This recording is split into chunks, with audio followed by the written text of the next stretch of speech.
Good awesome झकास a very lovely good evening people. तुम्ही ऐकताय सांगलीचं number 1 radio station green FM 90.4 आणि आपण संडे वाईब्स ऐकतोय आणि तुम्ही आहात माझ्यासोबत म्हणजेच RJ प्राजक्तासोबत.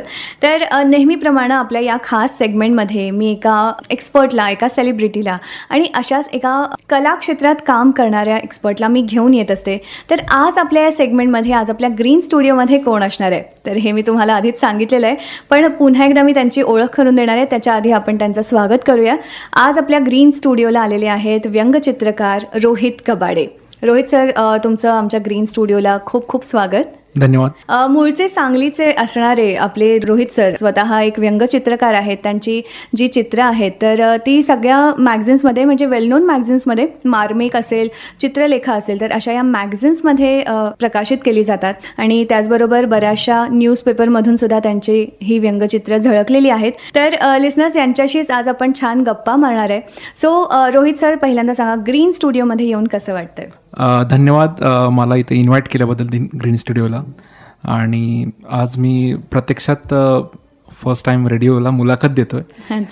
याच्या आधी बऱ्याच पत्रकारांशी माझ्या कार्टूनच्या माध्यमातून मी ज्या गोष्टी मांडतो त्या गोष्टी मी मांडून झालेल्या आहेत. आता ग्रीनच्या माध्यमातून सगळ्या लिसनर्सना व्यंगचित्रकला म्हणजे काय असते, नेमकं त्यातून आपण काय मेसेज द्यायचा असतो लोकांना, लोकांचं प्रबोधन कोणत्या पद्धतीने केलं पाहिजे, तर ह्याच्याविषयी मला जेवढ्या गोष्टी माहीत आहेत त्या गोष्टीबद्दल मी तुमच्यासमोर थोडा उलगडा करणार आहे. नक्कीच आपल्या या छान अशा गप्पा रंगणार आहेत आणि लिसनर्सना हेच जाणून घ्यायचे की चित्रकला साधारण आपण शाळेमधून शिकतो, पण तुम्हाला व्यंगचित्र काढावीशी वाटली त्याच्या आधी मी तुम्हाला विचारेन की तुमचं स्कूलिंग वगैरे इथेच झालेलं आहे? हो हो हो, माझं स्कूलिंग हिज हायनेस राजा चिंतामणराव पटवर्धन हायस्कूलला झालेलं आहे. मराठी माध्यमातून माझं स्कूलिंग झालेलं आहे. त्यानंतर मी इंजिनिअरिंग केलं PUPIT बुधगावमधून आणि पोस्ट ग्रॅज्युएशन केलं पुण्यामधून, पुणे युनिव्हर्सिटीमधून. तर व्यंगचित्रकलाबद्दल बोलायचं म्हणजे मला शाळेपासूनच चित्रकलेची खूप आवड होती. ज्या ज्या वेळेला ड्रॉइंगचा क्लास असायचा किंवा चित्रकलेचा क्लास असायचा त्या वेळेला माझ्या त्या क्लासला फुल ऑन अटेंडन्स असायचा आणि चित्रकलेच्या माध्यमातून माझी एक आवड निर्माण झाली. व्यंगचित्राबद्दल बोलायचं झालं म्हणजे व्यंगचित्रकला ही अशी कला आहे की एखादा पत्रकार जर पूर्ण एखादं पान लिहू शकतो तर व्यंगचित्रकार एखादं पानावरती चित्र काढून पूर्ण मेसेज देऊ शकतो. शॉर्ट आणि जे काय डायरेक्ट मेसेज द्यायचा असतो तर हा मेसेज व्यंगचित्रकलेच्या माध्यमातून दिला जातो. नक्कीच, शॉर्ट आणि डायरेक्ट, आणि जसं की स्ट्रेस बूस्टर असतो चित्रकला काढत असताना. पण मी इथे विचारेन की इंजिनिअरिंग केले तुम्ही आणि इकडे वळाला आहात, पण दोन्ही तुम्ही सांभाळता आता, तर कसा समतोल साधता त्याच्यामध्ये? थोडंसं ह्याला आपण म्हणतो की एक पार्श्वभूमी जोडलेली गेलेली असते. शाळेमध्ये मी ड्रॉइंग पेपरवरती चित्र काढायचो, कधी वेळ मिळाला तर कर्कटकनं बेंचवरती चित्र काढायचो आणि वेगवेगळ्या शिक्षकांची चित्र काढणे, ही स्टोरी आम्हाला ऐकायला आणि वेगवेगळ्या मित्रांची स्टोरी काढणे. इंजिनिअरिंग कॉलेजमध्ये पण मी तो ट्राय केलेला की बेंचवरती चित्र काढण्याचा. असं सहजा कोण करत नाही, पण एक असं गोष्ट की लहानपणीपासून हा छंद जोपासण्यासाठी वेळ दिलेला आहे. वेळ हा खूप महत्वाचा गोष्ट आहे. व्यंगचित्रकलाला इमॅजिनेशन हे खूप महत्वाची गोष्ट आहे. इमॅजिनेशन म्हणजे एखादी गोष्ट तुम्ही इमॅजिन करू शकता. आता जसं की मी इकडे येताना एक टू व्हीलरवाला दुसऱ्या टू व्हीलरवाला पाय देऊन धक्का देऊन गाडी पुश करत होता. तर हे व्यंगचित्रकलेच्या माध्यमातून आपण कसं जोडलं गेलो शकतो, तर हे थोडंसं इमॅजिनेशन की जी गाडी पुश करतोय तो त्या गाडीला एखादं आपण स्पेसिफिकली काहीतरी एक सिच्युएशन टाकू शकतो आणि काहीतरी एक अदृश्य हात असतात कुठल्या तरी गाडीला किंवा कुठल्या तरी वस्तूला पुश करण्यासाठी. सो ह्या सिच्युएशन मध्ये हे परफेक्ट एक्झाम्पल आहे. क्या बात आहे. आणि बऱ्याच गोष्टी म्हणजे मी लिटरली काही लोकांसमोर, आज मी तुमच्यासमोर बसलो तर मला काही गोष्टी इमॅजिन होतात की तुमचे डोळे, नाक, चेहरा, ह्यातलं कोणतं व्यंग मी व्यवस्थित दाखवू शकतो. असं मी बऱ्याच लोकांना ज्या ज्या वेळेला फेस करतो किंवा ज्या ज्या वेळेला मी त्यांच्याशी इंटरॅक्शन करत असतो त्या वेळेला मी त्यांच्यातला व्यंग शोधून काढत असतो. तो बॅक ऑफ द माइंड माझ्या ते चालू असतं की अरे ह्याचं नाक मोठं आहे, ह्याचं कान मोठे आहेत, ह्याचे डोळे मोठे आहेत. म्हणजे ऑब्झर्वेशन खूप युज टू झालंय मला. व्यंगचित्रकला आणि चित्रकला याच्यात फरक काय आहे? म्हणजे बेसिकली चित्रकला म्हणजे काय? चित्रकला म्हणजे पोर्ट्रेट. तर तुम्ही चित्र मध्ये ॲज इट इज दाखवू शकता. जेवढं व्यंगचित्रकलेबद्दल माहिती आहे त्या भाषेत जर बोलायचं झालं तर व्यंगचित्रामधून काहीतरी मेसेज गेला पाहिजे. अच्छा. डायलॉग्स कमी, पण त्याच्यामध्ये पर्सनची तुम्ही बॉडी ड्रॉ करता किंवा त्याचे कोणतरी एक ऍक्शन असते, चुकीची ऍक्शन असते, अच्छा. तर ती ऍक्शन तुम्ही कोणत्या पद्धतीनं पुट ऑन करू शकता ज्याच्यामुळे लोकांना कळेल की बाबा यात हा मेसेज दडलेला आहे. अच्छा. तर व्यंगचित्रकला हा एक प्रबोधनाचं माध्यम आहे. जसं बाळासाहेब ठाकरे आहेत हो. की ज्यांनी व्यंगचित्रकला एक विशिष्ट लेवलपर्यंत पोहोचवलेली आहे. आर के लक्ष्मण आहेत. आताच्या काळात जर बघायचं म्हटलं तर सतीश आचार्य आहेत. अच्छा. तर ह्या लोकांनी व्यंगचित्रकलाच्या माध्यमातून सरकारवरती प्रश्न सामान्य माणसांचे विचारणे, त्या प्रश्नाची उत्तर मिळो या न मिळो पण सातत्यानं सरकारवरती नजर ठेवून बसणे, सरकारच्या चुकीच्या धोरणाविरोधात आवाज उठवणे व्यंगचित्रकलेच्या माध्यमातून. तर हे एक प्रबोधनाचं माध्यम आहे. ज्या ज्या वेळेला निवडणुकाला सामोरे जातील त्या त्या वेळेला ह्या व्यंगचित्रकलेतून हे प्रश्न आपल्या समोर आलेले, हे प्रश्न सरकारने नाही सोडवले, तर त्या त्या वेळेला सरकार बदलण्याची पॉवर पण व्यंगचित्रकलामध्ये आहे. ओके. तर इथे आपण एक म्युझिकल ब्रेक घेऊयात आणि ब्रेक नंतर आपण रोहित सरांची गप्पा अशाच सुरू ठेवूयात. ऐकत राहा 90.4 green FM. So listeners, welcome back. तुम्ही ऐकताय संडे वाईब्स माझ्यासोबत म्हणजेच प्राजक्तासोबत, आणि आज आपल्या ग्रीन स्टुडिओमध्ये आहेत रोहित सर. तर रोहित सरांच्यासोबत आपल्या गप्पा सुरू आहेत. ते एक स्वतः व्यंगचित्रकार आहेत. आपण बघितलेलं आहे की व्यंगचित्र जी असतात ती मोस्टली आपण पॉलिटिकल रिलेटेड इश्यूजवरती बघतो किंवा स्थानिक जे आपले विषय असतात किंवा जे काही प्रश्न असतात तर ते त्यातनं दाखवण्याचा प्रयत्न केला जातो. तर तुम्ही कोणत्या ह्याला प्राधान्य देता? जसं की आपण ह्या देशाचे नागरिक म्हणून आपला हा सर्वांचा अधिकार आहे लोकशाही असल्यामुळे. तर लोकशाहीमध्ये आपण एखाद्या व्यक्तीला मतदान करतो याचा अर्थ आपण त्या व्यक्तीला ही जबाबदारी देतो. ती जबाबदारी जर समोरचा व्यक्ती जर ठोसपणे पार पाडत असेल तर आपण त्याचा वाहवा करतो, आणि जर पार पाडत नसेल तो त्या पदाला किंवा त्या पर्टिक्युलर व्यक्तीला ज्यांना मतदान दिलेलं आहे त्याला तो टेकन फॉर ग्रँटेड घेत असेल तर हे अत्यंत चुकीचं आहे. एका संविधानिक पदावरती बसणे, तिथं जबाबदारीनं वागणे, ह्या गोष्टी अत्यंत महत्त्वाच्या आहेत. आणि एक व्यंगचित्रकार म्हणून नेहमी सरकारला प्रश्न विचारणे, एक नागरिक म्हणून नेहमी सरकारला प्रश्न विचारणे, यात मी काही चुकीचं समजत नाही. नक्कीच. सर, मला असं विचारायचं की ॲज अ प्रोफेशन म्हणून तुम्ही व्यंगचित्रकार म्हणून काम करताय आता? नाही, ॲक्च्युली मी एका मल्टीनॅशनल कंपनीमध्ये ॲज अ इंजिनियर म्हणून वर्क करतो. अच्छा, क्या बात आहे. आणि व्यंगचित्रकला हा माझा छंद आहे, एक हॉबी आहे, आणि मी माझ्या हॉबीला पूर्णपणे वेळ देतो. पण कसं मॅनेज करता तुम्ही स्वतः आता जॉब करताय? जसं मी आपल्याला सांगितलं की व्यंगचित्रकला हे मला स्ट्रेस रिलीफ आहे. माझ्या ऑफिसच्या कामातून मला ज्या वेळेला मला स्ट्रेस जाणवतो तर ऑफिसचं वर्क संपल्यानंतर मी तो स्ट्रेस रिलीफ करतो व्यंगचित्रकलेच्या माध्यमातून. आणि आपणास सांगायचं म्हणजे व्यंगचित्रकला हा डेली इव्हेंट्सवरती ठरलेला एक पार्ट आहे. जसं की मला राजकीय घडामोडी, जसं आपलं आता मान्सून अधिवेशन चालू आहे राज्यसभेचं, लोकसभेचं किंवा राज्य सरकारचं आपल्या महाराष्ट्राचं, तर त्यामध्ये किती लोकप्रतिनिधींनी स्वतःचे प्रश्न पोट तिडकीने मांडले, किती लोकप्रतिनिधींनी जनतेच्या प्रश्नाकडे दुर्लक्ष केलं. तर ह्याचा डेली अपडेट ठेवण्यासाठी मी न्यूज फॉलो करतो.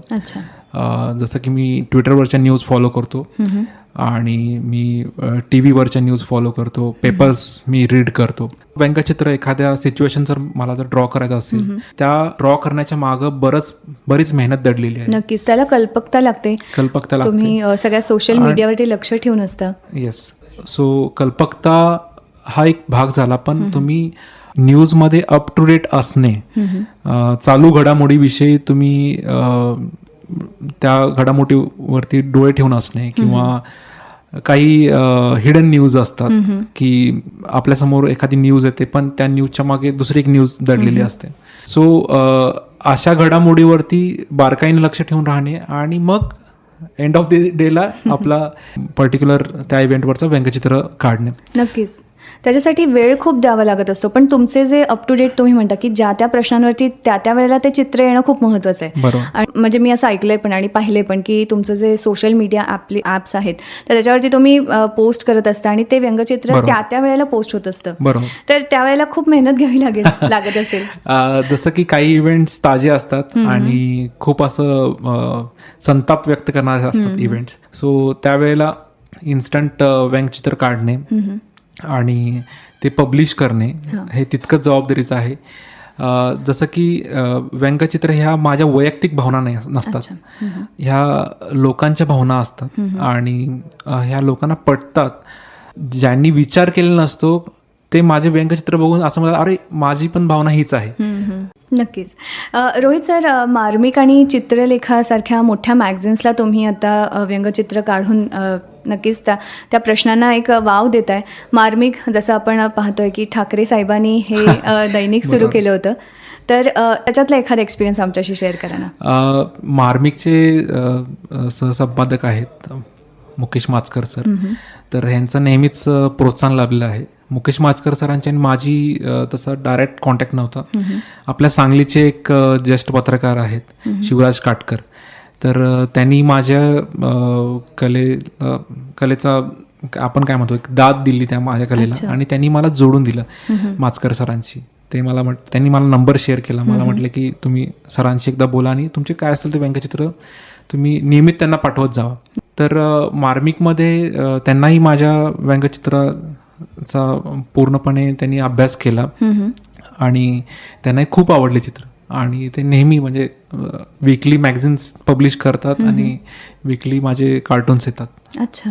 आणि मार्मिकसाठी करताना तुम्ही काही स्पेशली त्याच्यासाठी करता की नाही आपल्या चांगल्या मॅगझिनमध्ये येणार आहे, तर प्रश्न कोणते घेता तुम्ही? मार्मिकमध्ये पूर्ण सप्ताहामध्ये म्हणजे 7 दिवसात ज्या काही घडामोडी घडतात त्याच्यावरती साप्ताहिक ते छापलं जातं. अच्छा. तर माझे जे काही डेली कार्टून्स असतात डेली बेस, सो त्यातले मेजर इव्हेंट्स हे ह्याच्यावरती केलेले कार्टून्स हे मार्मिकमध्ये छापले गेले जातात. अच्छा, क्या बात आहे. म्हणजे ह्याच्यासाठी खरंच ग्रीन FM 90.4 कडून आणि माझ्याकडून म्हणजेच RJ प्राजक्ताकडून तुमचे मनापासून अभिनंदन, कारण मार्मिकसारख्या साप्ताहिकमध्ये ते येणं खूप महत्त्वाचं आहे. तर इथे आपण एक म्युझिकल ब्रेक घेऊयात आणि ब्रेकनंतर आपण रोहित सरांची गप्पा अशाच सुरू ठेवूयात. ऐकत राहा 90.4 green FM. So listeners, welcome back. तुम्ही ऐकताय संडे वाईब्स माझ्यासोबत म्हणजेच प्राजक्तासोबत, आणि आज आपल्या ग्रीन स्टुडिओमध्ये आहेत रोहित सर. तर रोहित सरांच्यासोबत आपल्या गप्पा सुरू आहेत. ते एक स्वतः व्यंगचित्रकार आहेत. स्थानिक प्रश्नांना सुद्धा तुम्ही वाव दिलेला आहे. आपल्या सांगली मिरजेमध्ये सुद्धा जे प्रश्न असतात पॉलिटिकल लेवलला असतात किंवा आपल्या दैनंदिन लोकांच्या जीवनात जे होतात, तर त्यांच्यावरती तुम्ही कार्टून्स केलेले आहेत. त्याच्याबद्दल काय सांगा? सांगलीमधले बरेच प्रलंबित प्रश्न आहेत, जसं की सांगली इस्लामपूर रोड आहे, कौलापूर एअरपोर्ट आहे, स्थानिक रस्ते म्हणजे शहरांतर्गतले जे रस्ते आहेत त्याचा प्रश्न आहेत. त्यानंतर MIDCचा प्रश्न आहे, उद्योगधंद्यांचा प्रश्न आहे. सांगलीतला बराच तरुण वर्ग हा मेट्रोपॉलिटन सिटीमध्ये कन्वर्ट झालेला आहे. सांगली ही भविष्यात रिटायरमेंट लोकांची सिटी होईल की काय अशी चिंता व्यक्त होते आजकाल. बऱ्याच प्रश्नांना वाचा फोडण्याचा मी माझ्या लेवलनं प्रयत्न केला आहे आणि त्यातला एक मला छोटासा इव्हेंट तुम्हाला सांगावं असं वाटेल. मिरजमध्ये महात्मा गांधी रोड पूर्ण खड्डेमय होता. तर उपचारासाठी येत असताना रस्ते हा मुख्य दळणवळणचा माध्यम आहे. जसं मी तुम्हाला म्हटलं की आरोग्य पंढरी आहे आणि आरोग्य पंढरीला जाताना जर रस्त्यांमुळे किंवा खड्ड्यांमुळे जर काय आपल्या मिरजेचं किंवा सांगलीचं नाव जर खराब होत असेल तर हा प्रश्न मांडणं मला खूप महत्त्वाचं वाटत होतं. तर मी त्याच्या बाबतीत एक व्यंगचित्र काढलेलं. स्थानिक आमदार असतील किंवा पालकमंत्री असतील आपले, तर त्यांना थोडंसं त्यांचं पॉइंट ऑफ अट्रॅक्शन त्याच्यावरती आणण्यासाठी तुम्ही ते व्यंगचित्र काढलेलं आणि ते व्यंगचित्र एवढं फेमस झालं की कतारला फिफा वर्ल्ड कप होता आणि त्या वर्ल्ड कपमध्ये काही सांगलीचे मिरजमधले नागरिक आहेत जे कतारमध्ये स्थायिक आहेत, तर त्यांनी त्या व्यंगचित्राची प्रिंट काढून पूर्ण फुटबॉल स्टेडियममध्ये दाखवलेलं. क्या बात आहे. आणि फुटबॉल स्टेडियम मधल्या कॅमेरामॅननं त्याच्यावरती फोकस करून ती न्यूज आपल्या ABP माझा असेल, TV9 असेल, बऱ्याच न्यूजवाल्यांनी, मराठी न्यूजवाल्यांनी ती न्यूज कॅप्चर केलेली आणि त्या प्रलंबित प्रश्नावरती पालकमंत्र्यांनी नंतरनं ठराव करून तो रस्ता बांधण्यास चालू केला.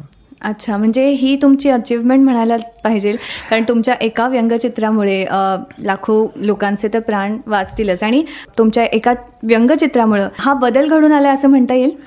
माझी अचिव्हमेंट अशी मी कधीच म्हणणार नाही, कारण मी एक छोटा व्यक्ती आहे, सामान्य माणूस आहे. जसं मी आपल्याला म्हटलं की भारताचा नागरिक म्हणून मी सगळ्यांना प्रश्न विचारू शकतो, तसं प्रत्येक माणसाने जो टॅक्स भरतो, जो घरपट्टी भरतो, जो आपल्या भारताच्या विकासामध्ये त्याच्या माध्यमातून योगदान देतो, त्यांनी हा प्रश्न विचारलाच पाहिजे. भले कोणीही सत्तेत असू दे, आपल्या सोयीसुविधेसाठी आपण टॅक्स भरतो, तर त्या टॅक्समधून आपला सोयीसुविधा घडल्या पाहिजे.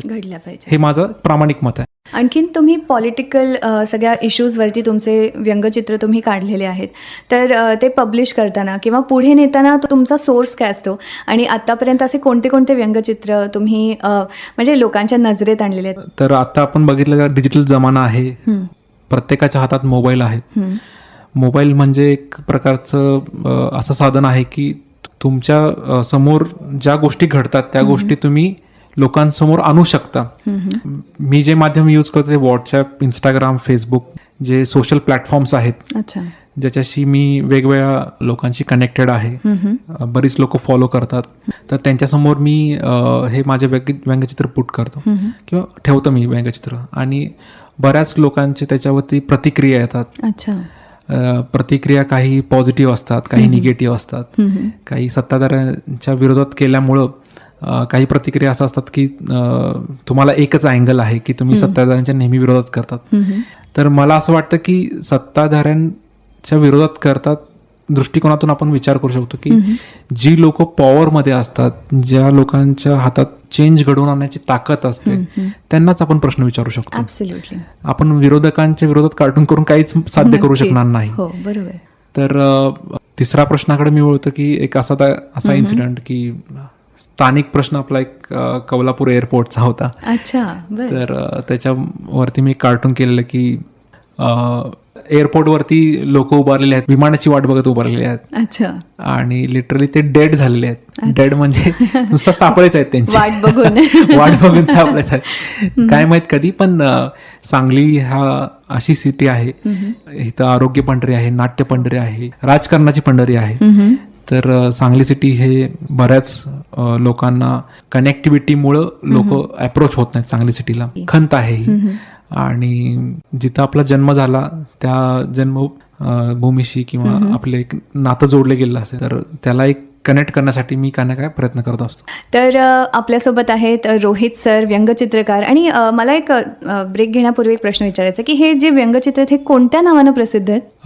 ते व्यंगचित्र cartoonist_RK हे माझं इंस्टाग्राम हँडल आहे. तर त्याच्यावरती मी प्रदर्शित करतो. तर इथे आपण एक म्युझिकल ब्रेक घेऊयात, आणि ब्रेक नंतर आपण रोहित सरांची गप्पा अशाच सुरू ठेवूयात. ऐकत राहा 90.4 green FM. So listeners, welcome back. तुम्ही ऐकताय संडे वाईब्स माझ्यासोबत म्हणजेच प्राजक्तासोबत, आणि आज आपल्या ग्रीन स्टुडिओमध्ये आहेत रोहित सर. तर रोहित सरांच्यासोबत आपल्या गप्पा सुरू आहेत. ते एक स्वतः व्यंगचित्रकार आहेत. जसं तुम्ही पॉलिटिकल लोकांच्यावरती किंवा त्यांच्या प्रश्नांवरती तुम्ही हे व्यंगचित्र बनवता, त्याचबरोबर आम्ही पाहिलेलं आहे की भरपूर अशी चित्र आहेत जी तुम्ही वेल नोन अशा पर्सनॅलिटीजवरती बनवलेली आहेत. त्यातलंच पद्मश्री प्रकाश आमटे सरांनी तुमचं कौतुक केलेलं आहे. तर अशा या क्षेत्रात काम करताना तुम्हाला असे अनुभव येतात की कौतुकाची थाप पडते, तर त्याबद्दल काय सांगाल? आतापर्यंत असे कोण कोण लोक आहेत की त्यांचं मार्गदर्शन तुम्हाला लाभलंय? ज्याला या क्षेत्रातल्या बऱ्याच गोष्टीची माहिती आहे, अशा लोकांकडून नेहमी कौतुकाची थाप मिळते. कौतुकाची थाप ही एक नव ऊर्जा माझ्यामध्ये देते. आणि आज मी एक व्यंगचित्र काढत असेल तर उद्या मी 2 काढेन. अशा पद्धतीने ती एक ऊर्जा ट्रान्सफर होते एकमेकांकडून. तर ज्यावेळेस दिवशी आम्ही माझ्या एका मित्राच्या घरी प्रकाश आमटेंना भेटलो, तर त्यांना एवढं आवडलं ते व्यंगचित्र, आणि त्यांच्यासाठी मी एक तयार केलं आणि त्यांना गिफ्ट केलं. तर असंच एक मजेचा भाग म्हणून मी सांगतो तुम्हाला की त्यांनी व्यंगचित्र बघून मला म्हटले की तुझ्या मागे ED/CD लागेल, शांत बस. बापरे. तर एक मजेचा भाग म्हणून मी हा सांगतो. आणि दुसरी गोष्ट म्हणजे ह्या क्षेत्रातले जे काही मान्यवर्स आहेत जसे की ज्ञानेश महाराव सर आहेत, मुकेश माचकर आहेत, बरेचसे सिनियर पत्रकार आहेत, निखिल वागळे आहेत. आपले प्रश्न काय आहेत आणि ह्या प्रश्नावरती सोल्युशन काय असलं पाहिजे. तर ह्या अशा गोष्टींचा पाठपुरावा ह्या व्यक्तींच्या माध्यमातून होतो. नक्कीच. आणि मी मध्ये तुमचं एक चित्र पाहिलं होतं समीर चौगुलेंचं, जे महाराष्ट्राचे हास्य जत्रेचे कॉमेडियन हो, हो. आहेत. तर त्यांचं तुम्ही चार्ली चॅप्लिनच्या वेशात हो, हो. त्यांचं चित्र हो, काढलेलं. हो. खरंच खूप छान होतं. त्याच्याबद्दल काय सांगाल? समीर चौगुले कॉमेडियन जे आहेत महाराष्ट्राची हास्य जत्रामधले, ते फार मोठं व्यक्तिमत्व आहे. आणि एखाद्याच्या आयुष्यात आनंद आणणे ही एक कला आहे. ते लोकांशी एक एनर्जी शेअर करतात. सो ते एनर्जी शेअरिंग प्रोसेस मला खूप आवडते त्यांची. त्यांच्या कलेचा एक दाद म्हणून मी त्यांचं एक व्यंगचित्र तयार केलेलं आणि त्यांना ते खूप आवडलं. नक्कीच. आणि अशा बऱ्याच मान्यवर मंडळींच्याकडून तुम्हाला नक्कीच कौतुकाची थाप मिळते, कौतुक होतं. त्याचबरोबर निगेटिव्हिटी येते का हो? निगेटिव्हिटी येते. जसं की आपण असं मी म्हणालो की एखादा स्थानिक प्रश्न आहे किंवा एखादा ट्रॅफिकचा प्रश्न आहे किंवा रस्त्याचे प्रश्न. आता आपण टोल देतो हायवेला आणि बरेच खड्डे आपण बघतो हायवेला. तर ह्याच्यानं एक चीड येते आणि ती चीड चित्राच्या माध्यमातून उमटते, व्यक्त केली जाते. जसं म्हणतात दोन्ही साईड्स असतात, त्यामुळे ते तुम्हाला दोन्ही मेसेजेस येत असतील किंवा त्या दोन्ही बाजू तुम्हाला सांभाळाव्या लागत असतील. त्याचबरोबर या क्षेत्रात तुम्ही काम करत असताना तुमचे काय फ्युचर प्रोजेक्ट्स आहेत? तुम्ही अजून कोणत्या कोणत्या व्यंगचित्रावरती काम करणार आहे? जसं कधी गुलदस्त्यात ठेवणार आहे? जसं की व्यंगचित्र हे करंट इव्हेंट्सवरती असतं. हे जाणून बुजून कोणाला क्रिटिसाइज न करण्यासाठी असतं. हे फ्युचर प्लॅन्स म्हणजे ह्या छंद जोपासणे आणि जे काय समाजामधले प्रश्न आहेत त्या प्रश्नांना वाचा फोडण्यासाठी माझ्या चित्राच्या माध्यमातून प्रयत्न करत राहणे. आणि यासाठी आमच्या 90.4 ग्रीन FM कडून भरपूर शुभेच्छा. जाता एक प्रश्न राहिलाच आहे, तो विचारते की सांगली मिरज कुपवाड नगर महानगरपालिका जी आहे, तर त्यावरती एक तुम्ही तुमचं एक व्यंगचित्र पाहिलेलं होतं आणि ते व्यंगचित्र काय होते हे आमच्या सगळ्या लिसनर्सना जरूर खुलवून सांगा. हो, रिसेंटलीच एक मी चित्र काढलेलं. ते चित्र स्थानिक प्रश्नावरती होतं. विजयनगरच्या आसपासच्या एरियात रस्त्यावरती खड्डा होता आणि त्या खड्ड्या ये जा करण्यासाठी एक शाळेच्या मुलांची रिक्षा होती. तर तो रिक्षा चालक स्वतः रिक्षामधून खडी आणला त्यांनी. अच्छा. आणि तो त्यांना खड्डा भरण्याचा तो प्रयत्न करत होता. तर त्यावेळेला व्हिडिओ शूटिंग करणाऱ्या लोकांनी त्यांना विचारलं की हे तुम्ही का करता?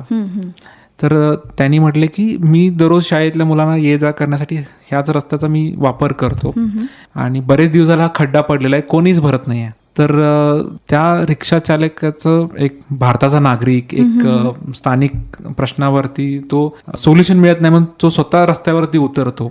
तर त्याच्यावरती एक मी व्यंगचित्र केलेलं की सांगली मिरज कुपवाडचा एक चेहरा आहे महापालिकेचा आणि तो रिक्षातून मेंदू घेऊन येतोय आणि तो मेंदू त्या डोक्यात भरतोय. रिक्षा चालकाच्या या कृतीवरून एक कळालं की प्रत्येक नागरिकानं हे जे प्रश्न आहेत ते उचलून धरले तर नक्कीच सगळीकडे सोल्युशन लवकरात लवकर मिळेल. तर व्यंगचित्र हे एक माध्यम आहे असं म्हणायला हरकत नाही आणि तुम्ही तुमची कल्पकता वापरून ही व्यंगचित्र काढता आणि ह्या व्यंगचित्रांना तुम्ही खूप छान वाव दिलेला आहे, या कलेला खूप छान वाव दिलेला आहे. 90.4 ग्रीन FM आणि माझ्याकडून म्हणजेच RJ प्राजक्ताकडून तुमचं मनापासून खूप कौतुक. आणि तुम्ही इथे आलात, ग्रीन स्टुडिओमध्ये आलात वेळात वेळ काढून, त्यासाठी सुद्धा खूप खूप तुमचे आभार. धन्यवाद.